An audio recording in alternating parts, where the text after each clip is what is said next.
اعوذ باللہ من الشیطان الرجیم بسم اللہ الرحمن الرحیم رب اشرح لی صدری ویسر لی امری واحلل عقدۃ من لسانی یفقہوا قولی۔ پارہ نمبر 15 آج ہم پڑھیں گے۔ ہمارا جو کل کا سوال تھا کہ ہم کس کس کو دین کی دعوت دے سکتے ہیں، اور اس کے جواب بہت سارے پہلو اس کے ہو سکتے تھے، لیکن اس کا مختصر اور جامع جواب سیرت النبی صلی اللہ علیہ وسلم میں ملتا ہے۔ نبی کریم صلی اللہ علیہ وسلم کی جو دعوت دینے کی ترتیب تھی وہ اپنے رشتہ داروں، قریبی دوستوں، گھر والوں، پھر جہاں جہاں کوئی افراد کا مجمع ہو، جہاں جا کے ممکن ہو، اور اس کے بعد جتنے دائروں تک پہنچنا ممکن ہو، نبی کریم صلی اللہ علیہ وسلم کی دعوت میں ہمیں یہی ترتیب نظر آتی ہے۔ تو یہی ہمارا دین کا دائرہ ہے کہ میں سے شروع ہو کر پھر میرا گھر، میرا خاندان، میرے بچے، میرا معاشرہ، ہر جگہ جہاں تک میری ریچ ہے وہ میرا دعوت کا دائرہ ہے۔ اب دعوت کیا دیں یہ ہم آئندہ کبھی کسی سے بارے میں ڈسکس کریں گے۔ آج ہم جو پہلا ربع شروع کرنے جا رہے ہیں یہ ہے سورہ بنی اسرائیل، اور یہ ہجرت سے 1 سال قبل یہ واقعہ پیش آیا تھا کہ اللہ تعالیٰ اپنے نبی صلی اللہ علیہ وسلم کو معراج کے سفر پہ لے کے گیا تھا، اور یہ یوں تھا کہ آپ صلی اللہ علیہ وسلم حضرت جبرائیل کے ہمراہ براق میں سوار ہو کے پہلے مسجد اقصیٰ پہنچے، انبیاء کے ساتھ نماز پڑھی، پھر عالم بالا کی آپ صلی اللہ علیہ وسلم کو سیر کروائی گئی، وہاں بھی بہت جلیل القدر انبیاء ملے، نماز فرض کی گئی، جنت اور دوزخ کی جھلکیاں دکھائی گئیں، اور پھر اسی طریقے سے واپسی پہ پہلے آپ مسجد اقصیٰ پہنچے اور اس کے بعد پھر آپ مسجد الحرام پہنچے۔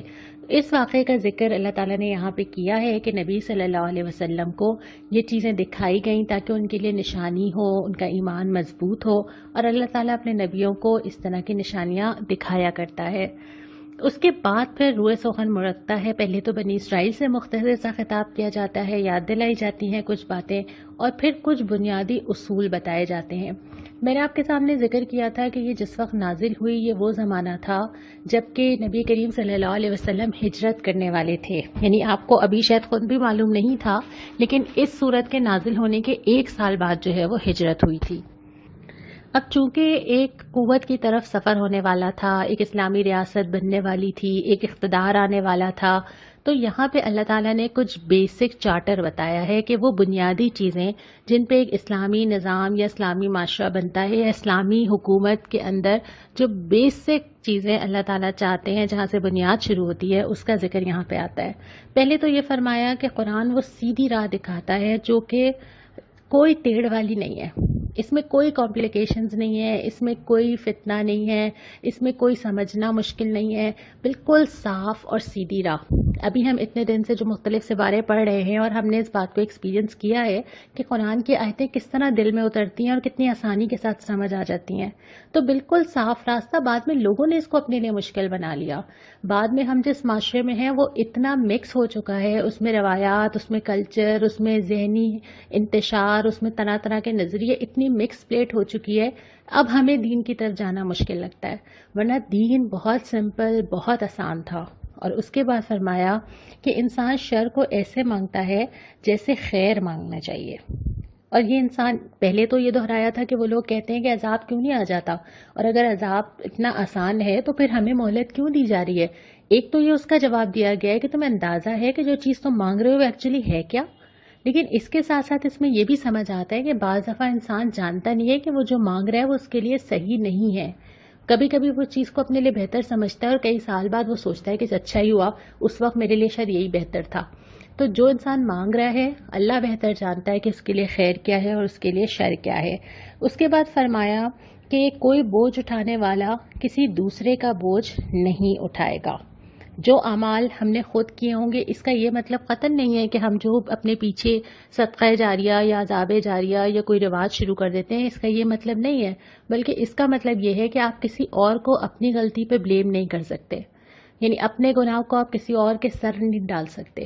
اور دوسری بات یہ کہ ساری دنیا جو بھی کر رہی ہو، ہم بجائے دوسروں کو پوائنٹ آؤٹ کرنے کے پہلی رسپانسبلٹی یہ ہے کہ ہم اپنے اوپر تو نظر ڈالیں کہ ہمارے اندر جو چیزیں ٹھیک ہونے کی ضرورت ہے، ہمارے اندر کیا کیا چیزیں ہیں جو کہ اسلام کے مطابق نہیں ہیں۔ اس کے بجائے ہماری پہلی نظر جاتی ہے دوسروں کے اوپر۔ جب ہم آیتیں بھی پڑھتے ہیں تو کبھی کبھی یہ ہوتا ہے کہ ہم سوچتے ہیں واقعی لوگ کیسے ہوتے ہیں، واقعی میں نے ایسے لوگ دیکھے ہیں. اور جب ہم منافقین کا ذکر پڑھتے ہیں، جب ہم ایسے لوگوں کا کہ جو دنیا میں مگن ہیں، ہم اپنے ذہن میں کچھ شکلیں یاد کر لیتے ہیں کہ ہاں شاید اس کی بات ہو رہی ہے. اصل میں تو وہ ہر چیز خدا نخواستہ میرے اوپر بھی فٹ ہو سکتی ہے.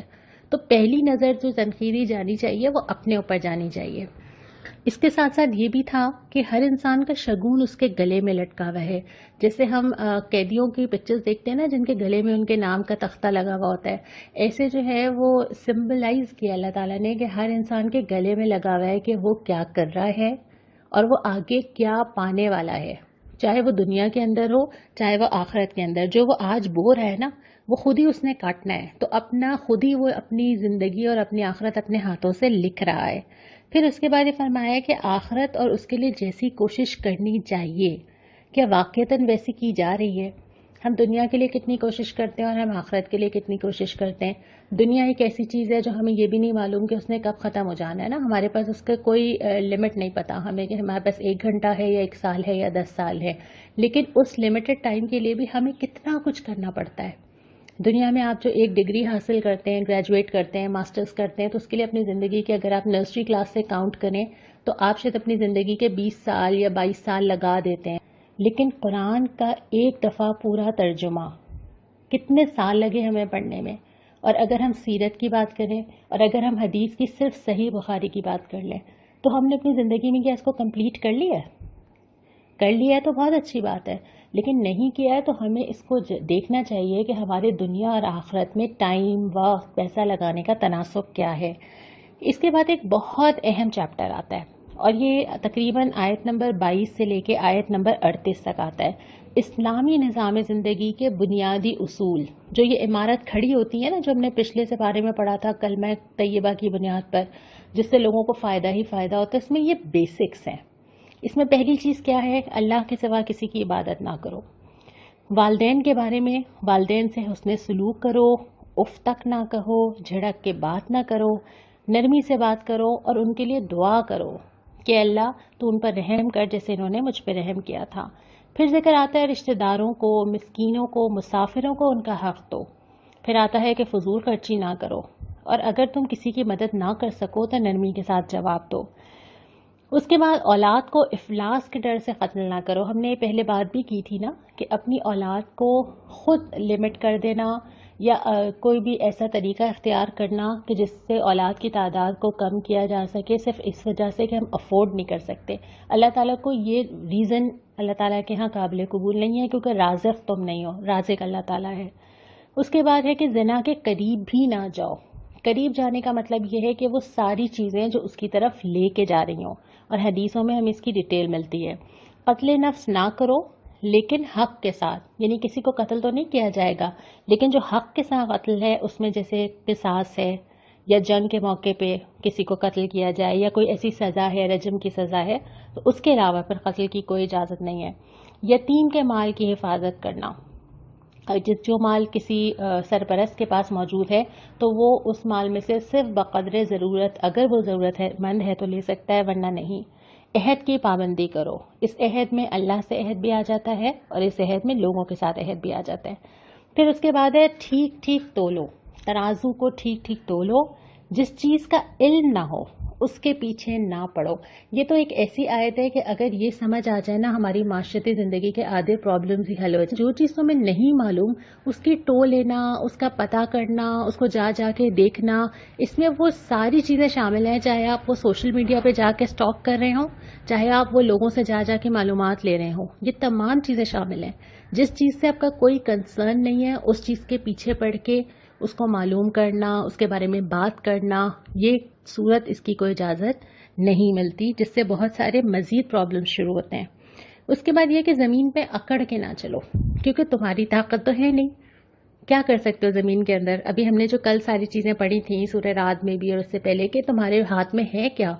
تمہیں تو کچھ نہیں پتا کہ سسٹم کیسے کام کر رہا ہے. جو چیزیں تم استعمال کر رہے ہو تمہیں ان کا فنکشن بھی نہیں پتا، تم ان کو روک بھی نہیں سکتے، تم ان کو بدل بھی نہیں سکتے، تو کس بات پہ زمین میں اکڑ کے چلنا؟ اور اس کے بعد آخر میں فرمایا کہ ان امور میں ہر ایک کا برا پہلو تیرے رب کے نزدیک ناپسندیدہ ہے.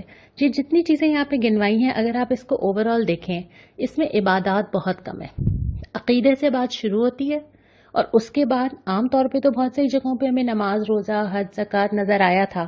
یہاں پہ جتنی چیزیں ہیں وہ معاشرتی نظام کی ہیں، لوگوں کے ساتھ معاملات، لوگوں کے ساتھ میرا برتاؤ، میرے والدین کے ساتھ، رشتہ داروں کے ساتھ، مسافروں کے ساتھ. اور اس کے بعد یہ کہ میری پرسنالٹی، یعنی سچ بولنا، کسی سے وعدہ کیا ہو تو اس کو پورا کرنا، بہت چیزوں کے پیچھے نہ پڑنا، یہ ساری چیزیں. فضول خرچی، جو میں نے بیچ میں ایک نقطہ مس کیا ہے نا، کہ نہ بخل ہو نہ فضول خرچی ہو، یعنی خرچ کرنے میں بھی اعتدال ہو. تو ایک پوری پرسنالٹی کا نقشہ کھنچتا ہے اس کے اندر. اور اس پرسنالٹی کے کرائٹیریا پہ اترنا کوئی آسان بات ہے؟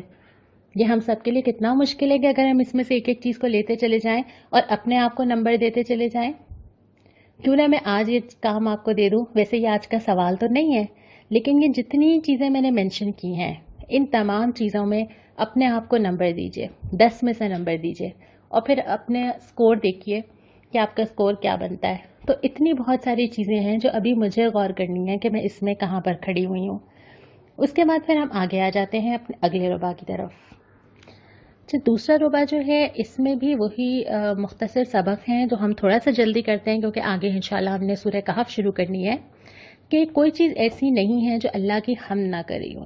مجھ سمیت، آپ سمیت، چاروں ناچار.